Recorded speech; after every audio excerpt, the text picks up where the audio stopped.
pagmata nato sa buntag, the air that we breathe mga igsoon is the blessings coming from the Lord. Amen. Praise God. Hallelujah. Salamat sa atong buhi nga Dios may igsoon sa lain ng sad nga adlaw nga iyang gihatag kanako mga igsoon.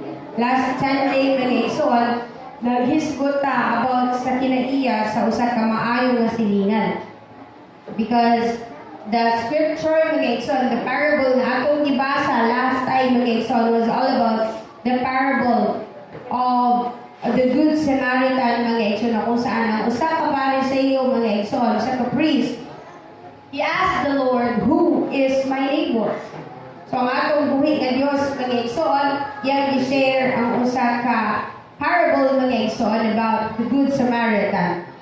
So we should always be somebody mga igsoon who is willing to help mga igsoon, even to those people mga igsoon nga tamang wala ta nakaila, but then nasayod ta nga nanginahanglan sila o mga pagtawag, especially in the spiritual aspect. Amen. So karon mga igsoon, part mga igsoon sa usa ka Kristohanon, just like what the Good Samaritan did sa usa ka Jewish man mga igsoon nga kanang nahimong gibiyaan sa daplin sa kalsada nga half dead. So nahimo siya mga igsoon nga maayo nga ehemplo diha sa atubangan sa atong buhi nga Dios, despite sa unsa man ang iyang katungdanan niining kalibutan, and despite the discrimination nga gihatag sa kalibutan diha kaniya mga igsoon. So because it is very important sa ato nga mga igsoon nga kita usab isa ka Kristohanon, kabaluta sa atong role, kabaluta kung unsa ang character nga atong i-portray niining kalibutan, especially because gitawag ka nga Christian. Amen? Yeah. Ang atong pagatun-an karon mga igsoon, magagikan ni siya sa libro sa Matthew chapter 5 verse 13 to 16. So this is a very common lesson mga igsoon, but then we need this especially in this darkening world. Amen. In Matthew chapter 5 verse 13 to 16, nagingon diha, ye are the salt of the earth. But if the salt have lost his savor, wherewith shall it be salted? It is thenceforth good for nothing, but to be cast out and to be trodden under foot of men. Ye are the light of the world. A city that is set on a hill cannot be hid. Neither do men light a candle and put it under a bushel, but in a candlestick, and it giveth light unto all that are in the house. Matod pa sa verse 16, the last verse, let your light so shine before men that they may see your good works and glorify your Father which is in heaven. Dili mga igsoon na bersikulo sa first pa lamang nga mga verses in this chapter 5 mga igsoon, naghisgot ang atong buhi nga Dios sa Beatitudes. Kung sa mana, blessed are the poor in spirit, for theirs is the kingdom of God. And in the following verse mga igsoon, the verse 13 to 16, makita nato nga gipahisama, sa tama na term, gi-liken, alright, na atin na ay usa ka metaphor mga igsoon in which God compared those Christians mga igsoon, iyang disciple, iyang gitudloan kinsa man iyang kaatubang ani nga time iyang mga disipulo. Ang iyang mga disciple mga igsoon, gitudloan niya mga igsoon to liken themselves into a soul in the light. Dili ni siya ingon nga literal meaning, but this is metaphor. Figures of speech nga gigamit mga igsoon aron nga mahibaw-an nato unsa man ang naa sa soul, unsa man ang naa sa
Di ba, way lamig? Kaya nga naman, ang asin, nag-serve din siya as flavoring sa tanan ng mga niluto. Cleansing. So, ang asin ng Ison, gigamit sa di siya para mahilo. Di ba? Uban, pag mahilo ka ng mga langsa, mga unsa pa. Di ba, pumunta na ito asin. Kay alon nga, dili na siya mamahimo malangsa. Ingon ana ang property sa usa ka asin mga igsoon. Now, isip usa ka Kristohanon, we are also called by the Lord to preserve goodness. Especially because our world is getting darker. No, wala nagkaayo ang atong society karon. Ang dagan sa kalibutan karon mga igsoon, wala nagkaayo. Unsa man na wala na nahimong nagtaaniadto sa pagkamataron kundi niadto din siya sa kasamaan. But then kinsa man ang hope ra niining kalibutan mga igsoon. The hope of this world are the Christians. Ang Kristohanon nga maoy dapat nga mag-preserve sa goodness, sa kindness, sa mercy, sa love ng Igsoon nga gusto nga makita sa atong buhay nga Diyos niining kalibutan. Amen? It is also our responsibility as Christians to bring flavor to life. Way lamig ang usa ka tawo nga unsa yaot og batasan. Way bitaw ta nga way lamig ang sa batasan. Now, if we have the salt in us, if we are the salt, mga Igsoon, we have the salt of being a Christian, mga Igsoon, dapat makahatag taong flavor sa kinabuhi sa uban. Ang mga iyon sila nga, nindot lagi na sila nga pagkatao. Matuod lagi na sila ang Kristohanon. Kaya you cannot tell others na matuod ka nga pagka-Kristohanon na ka sa kamatuoran kung ang imong batasan dili pod makaon. Well, kaya ang best proof nga naa ka sa kamatuoran ang imong kinaiya. Ang imong character. Na maulaw ka nga mo-claim sa atong kaugalingon that we are in truth. We are serving the truth. If ang atong pagkinabuhi, wala diha sa kamatuoran. So we have to align everything, mga Igsoon. And as a Christian, we are called to cleanse the world through their actions. And that is our responsibility. That's why, mga Igsoon, musang niya sa pulong sa atong buhay ng Diyos, ngadto sa uban, mga Igsoon, aron ang mga kinaiyang nahugawan, mahimong mahinluan, pinaagi sa pulong na imong gi-share ni atong mga tawhan. Kaya it could be that the words na atong i-share dito sa ilang mga Igsoon, ang mga pulong nga gikan sa atong buhay nga Diyos, nga atong nasangyaw dahil kanila, mahimong nakapalandag mga Igsoon sa ilang kinabuhi, o mahimong na-cleanse ang ilang mahugaw at kasing-kasing o huna-huna. Kay, ang usa ka tawo mga Igsoon nga dili mahugasan ang iyang kasing-kasing o huna-huna, magpabili ni sa paghimo o dautan. Kaya nga naman, corrupted naman ang iyang liho, corrupted na ang iyang huna-huna, corrupted na ang iyang kasing-kasing mga Igsoon. Everything that he or she will do is not aligned anymore sa kabubuton sa atong buhay na Diyos. Muna nga kanunay magpahindot ta kanunay sa pulong sa atong buhay na Diyos. And it could be nga kita sab, no? Ay mga tao nga mamita mo sa luwas nga nilahanglan mga Igsoon o kanabang inspiration, nangilahanglan og encouragement, nangilahanglan og kabaguhan mga Igsoon. It could be nga kita mo ay gamiton sa atong buhay nga Diyos para diha kanila. Now let's move on to life. Unsa man dahil ang characteristics sa life? Nakapalang sa intro mga Igsoon. The characteristics of life mga Igsoon is to illuminate. Unsa man ang illuminate? Paghatag o kahayag. Nasa character of illumination, character of guidance and warmth. Maghatag siya og kahayag. Kung ato lipat yun din atong sugat diri, muhit-hit yun ta bisan og ingon nga landag ang atong gawas kay buntag man karon.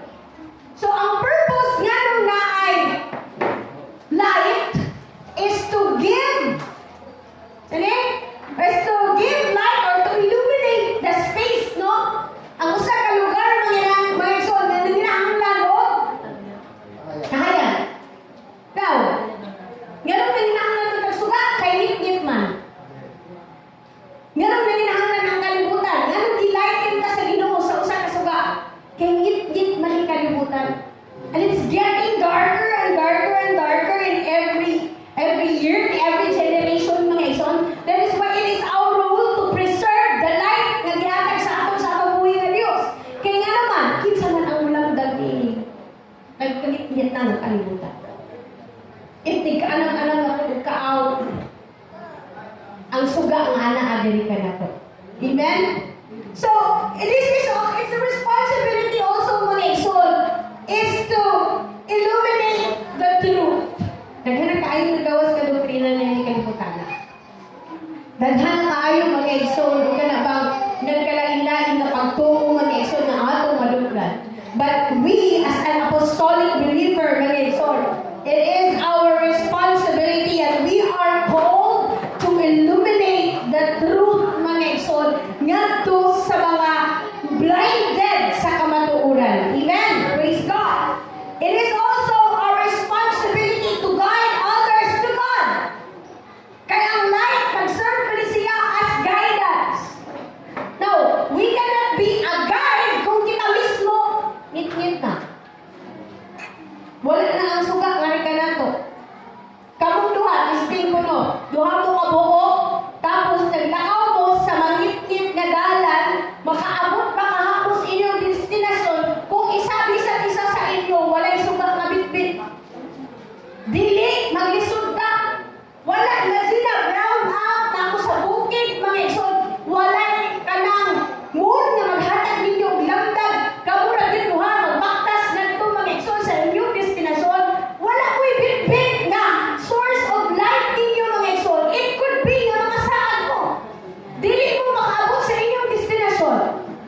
Na ang atong buhay nga Diyos, mga igsoon, nagtawag ka nato for us to serve as the light for those blinded diha sa kamatuoran. Though we can guide them going to truth, dili kay atong kita mahimong source mga igsoon para masaad ang atong isig katawag gikan sa kamatuoran, kundi dili mahimo tang source of light para mahimong guiding light nila mga igsoon sa pagkabaton nila sa kamatuoran o sa kaluwas. Amen? And light also bring warmth and hope to a dark world. Kaya ba, ang kanang mga bagong tao nga mga chicks, nga mga piso, nangilangan na sila warmth. Amen. Kung kaya ka nang bitaw kanang Bisaya, kanang sila yung nanay nga mo painit sa ilaha. Pero kanang, ano ka palito ni mo, di ba mag-best magkaog ka ng light? Incubator. Oo, sana? Incubator. Kaya para maunay makapainit sa ilaha para dili sila tunawon kung mutubo sila mag-grow, dili sila mamatay. Kaya kung makulangan sila sa kainit ni ilang kinahanglan mga igsoon, dili na sila mahimong mutubo o sila mahimong mamatay. Amen. The same sa atong mga igsoon, we need the warmth nga gikan sa atong buhay nga Dios, as well as ang mga tao nga atong nasa atong palibot na hinahanglan sila mga igsoon sa kainit nga naata diha sa pagpangalagad sa atong buhay nga Dios. Though dili ko gyud ka maingon nga basic gyud sa ang atong pagpangalagad do base sa kung sa ang atong mga nakita sa atong isig ka tao, but we go taga work mga igsoon, it's contagious. Kapag mainitan ang isa, mainitan pud ka. Kapag naamong mga igsoon in the middle of fire, mga igsoon, dili pwede nga ikaw ra ang mainitan, kundi even ka lang imong mga kauban niya ang mainitan pud na. Kaya nga naman, naaman ang fire sa inyong tunga. Amen. Listen po, og naamo din na atubangan sa kalayo niya, ang isa ditugnaw, ang isa diinitan. Maliban na lang siguro kung naaging something wrong sa imong mga lawas. Like, gitakigan ka. Ang naakay gibati na sakit na sa ilalong nimo. Bisan mo sa pagpatugnaw sa imo, dili gid ka mugatog katugnaw kay that is asin pang man siya mga igsoon na naakay balatian. Pero kung ingon ta nga warmth mga igsoon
na karon kung sa kauno na mo ugma.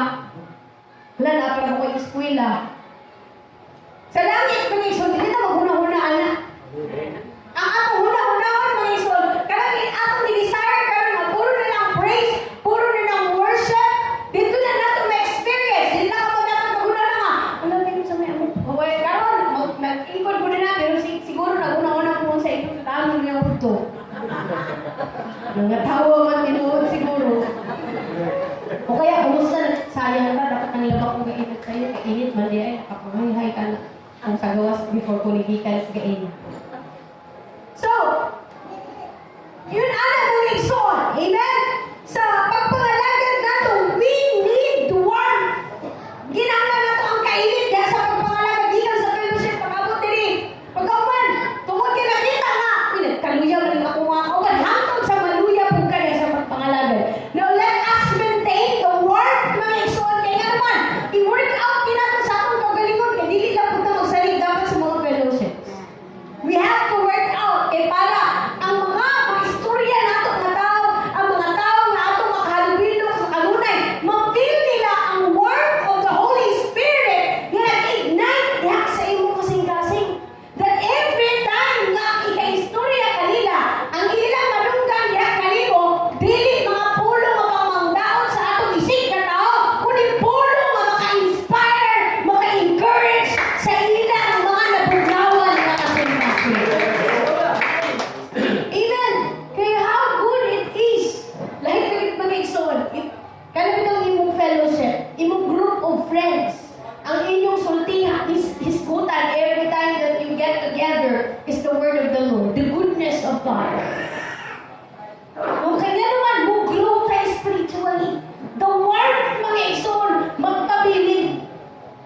Kaysa sa maghisguta o ginabuhi sa uwan. Yung makalimo makapakol sa atong relationship, sa atong buhay kayo. Kaya naman, dili naman ako yun sa relasyon, as atong relasyon sa Ginoo. Ang atong buhay nga Diyos, Panginoon, wala naman na himaya. Wala na napasilunggan. But when we get together, praising, worshiping, talking about the goodness of God. May mga panahon na nag-exon whenever I'm with my group of friends, even sa GC lang, share. O, mag-sharing na kamo. Kaya naman, naman mag-sharing mata, na ako'y problema, na ako'y kabukaan. And right after the sharing, nakay pa-relieve ka. Because there is the word. Muna itong role, dili kalimutan na ha? Word. Dili ka. Atong role, dili na iso is not to divide. Our role, mga iso, is not to hurt others. Our role is to give word to those who need the word of the Spirit of the Lord. Amen. Iligis na nagkaluya tayo sa pagpangalagan sa Ginoo. Kunya, pagkahuman, masamutan pa ka mga igsoon tungkol kay naaambog na nga mga malunggan na itong mapuno. Mas makapahublot dito sa espirituhan ng gagahin sa ato. Amen. So, why not give warmth, mga igsoon, and give love sa atong isig katao, especially in this world that are pilit na nangilangilan yun ang Ginoo sa ato. We are called the soldiers of Christ. Ako sa may role sa usa ka sundalo. Atong role, mga igsoon, is to defend. To defend, mga igsoon, the kingdom of God. Now, kinsa may mo-defend sa kingdom of God kung kita sa atong side mo next kung nagkaanang-anang na punta o kabugnaw. Kinahanglan malingkamot ka mga igsoon. Yung ang atong life, mga igsoon. Kita isip life, kita isip soul, mga igsoon. Mapabilin nato na. Amen? Praise God. Hallelujah. Well, practical ways that we can be like salt in our communities and even sa atong workplace, sa mga lugar na atong agtuan ng igsoon. We can show them kindness. Gugma. Again, dili ta makashow gugma sa atong isig katao mga igsoon kung dili ta mahimong mag-share sa ilaha sa good news, mahimong mag-share sa maayong nga kinaiya diha kaniya. That is one of the characteristic sa usa ka kanang Kristohanon mga igsoon. Kanang Habilin ang kindness diha kaniya. Magpakita mga igsoon ang kindness diha kaniya. Matod pa niya sa una nga mga verses mga igsoon, ingon diri, blessed are the poor in spirit. Blessed are they that mourn. Blessed are they that meek. Blessed are they which do hunger and thirst after righteousness. Blessed are the merciful. Blessed are the pure in heart. Blessed are the peacemakers. Blessed are they which are persecuted for righteousness. O daghan ka nga mga blessed. O wala tayo nakita ng negative dito. So, and if we do something against niya ito nga mga pulong, we are not already a light and a salt sa kanila. Magbatong tag self-evaluation. Amen. Our role, isip ko sa kasol, we also stand up for justice. Kung unsa ang kamatuoran, atong ng panindigan. Amen? And we should also be peacemakers. Hindi ka mahimong source sa kagubot, kundi mahimutang source sa kalinaw. Kaya nga naman ang atong buhay na Diyos. Ang atong buhay na Diyos ni anhiman siya to give peace. Peace that the world cannot understand. Peace that the world cannot give.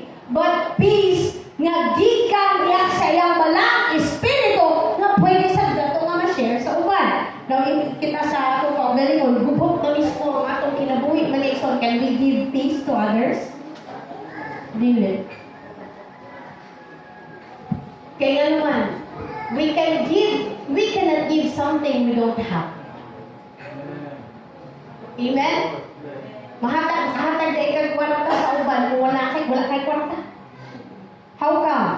Sister Vanessa, diba? Because you cannot give something you don't have. If wala kay gugma sa imong kaugalingon, you cannot give it to others. Kaya wala mang kaanak. Kung wala kay peace sa imong kaugalingon, mo na hilong ka nga nung gubot sa imong palibot, and you are also a source of chaos, kaya nga naman, kaya wala man sa imong kaugalingon. Nang maningkamot ka, na may mutang, kada pang nagtubod sa ato ang gugma, nagtubod sa ato ang peace, pakigdait, nagtubod sa ato ang mercy, nagtubod sa ato ang faith, kaya kung kita mahimong tuburan niya na, maupod na ang gawas o ma-share na ito nga ito sa uban. Because literally, we really cannot give something we don't have.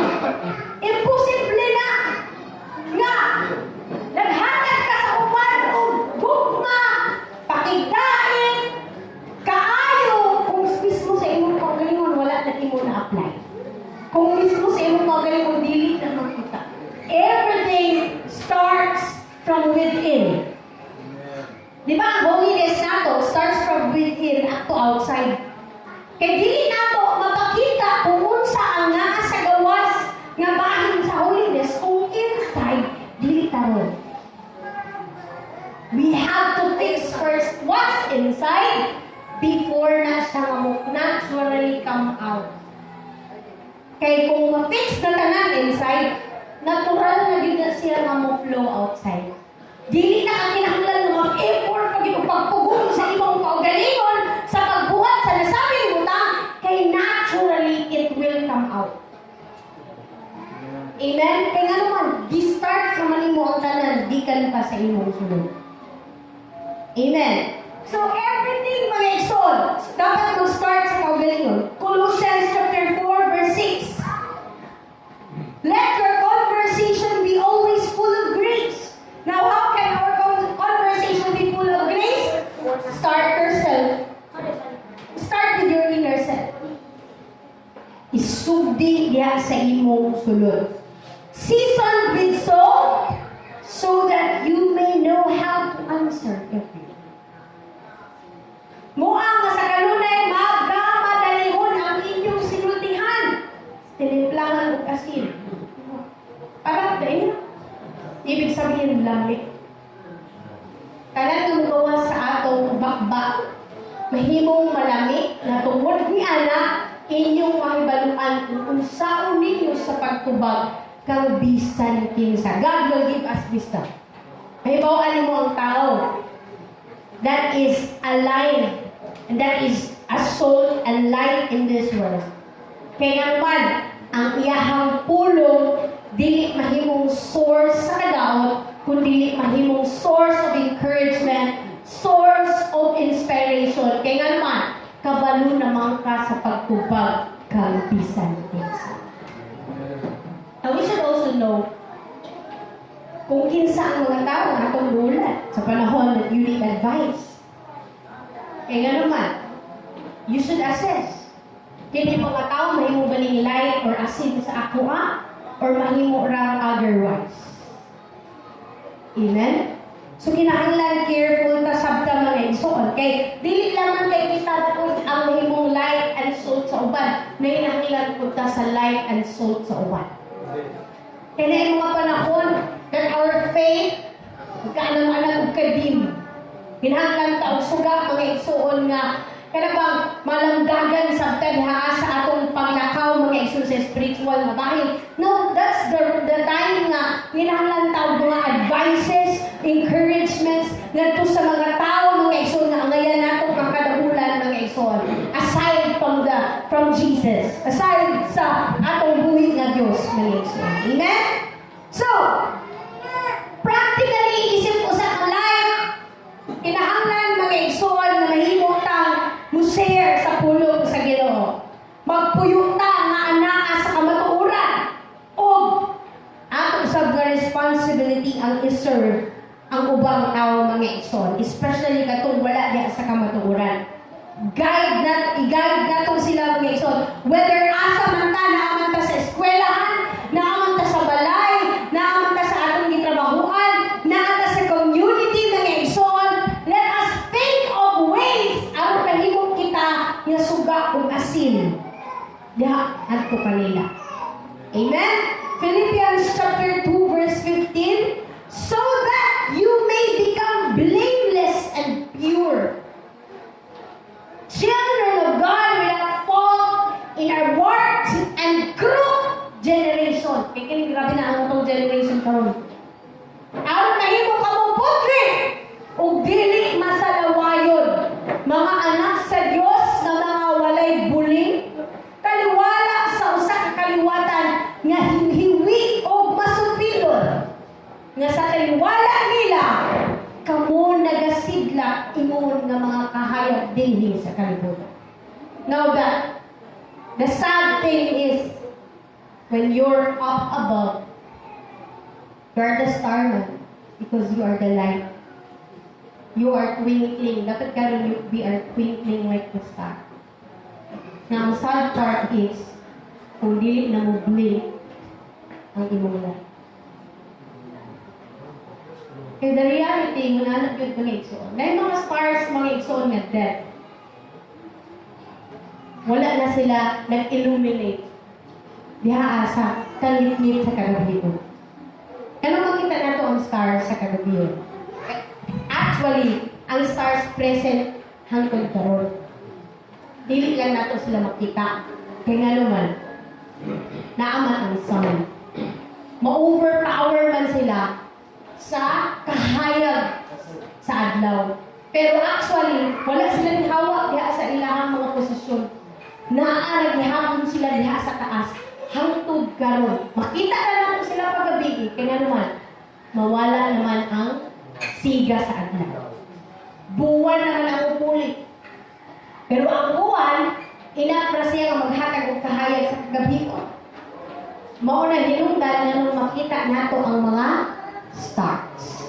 Now we are the stars mga igsoon in this darkened world. Dapat mga igsoon in this generation na agihapoy magit samtang nagsudong ang atong buhi nga Dios tining kalibutana, na aghapon siya nakita ang mga Kristohanon nga nag-twinkle mga igsoon, ang kahayag mga igsoon amidst this darkened world. Pagtanaw sa atong buhi nga Dios ko arang akong anak still keep on twinkling. Tuarang akong asa ka anak nagpabiling gihapon sa paghatag ug siga sa mangit-ngit nga panahon. Now, na yung mga stars diya mga igsoon na sa una naniga, pero karon wala na sila nakakasiga. Wala na isiga mga igsoon na makita niya. Kaya nga naman, because of some circumstances. Kita po mga igsoon, may panahon nga siga, kusog kayo ang siga na. Apa na sa mga panahon mga igsoon na mahimo muhinan ang siga sa usa ka Kristiyano. Apa nag-ingon ang atong buhi nga Dios mga igsoon kaganina sa atong gibasa. Let your light so shine before men, that they may see your good works. Dili na nila makita mga igsoon. Dili na nila ma-identify kung unsa o kinsa ka. Star ka ba or dili? Kaya nga naman, wala namang ka nagpakita sa imong kasiga. Dili na makita ang kasiga. Kainiton nato diha sa pagpangalagad nato mga igsoon diha sa atong buhi nga Dios. Amen. Praise God. Hallelujah. We have to be like a stars that shine among them in the sky. Kaya nga naman, nagangit-ngit ang kalibutan. Atong topic karon in this darkening world. Wala nagkahayag ang kalibutan. Nagkangit-ngit o nagkangit-ngit ang kalibutan. Now, kinsa man ang gikinahanglan sa kalibutan. Nanginahanglan ang kalibutan ug kahayag. Ug ayaw wala ang kahayag nga gikan sa atong buhi nga Dios pinaagi sa iyang balang espiritu nga iyang gipahayag diri kanato. Amen. Praise God.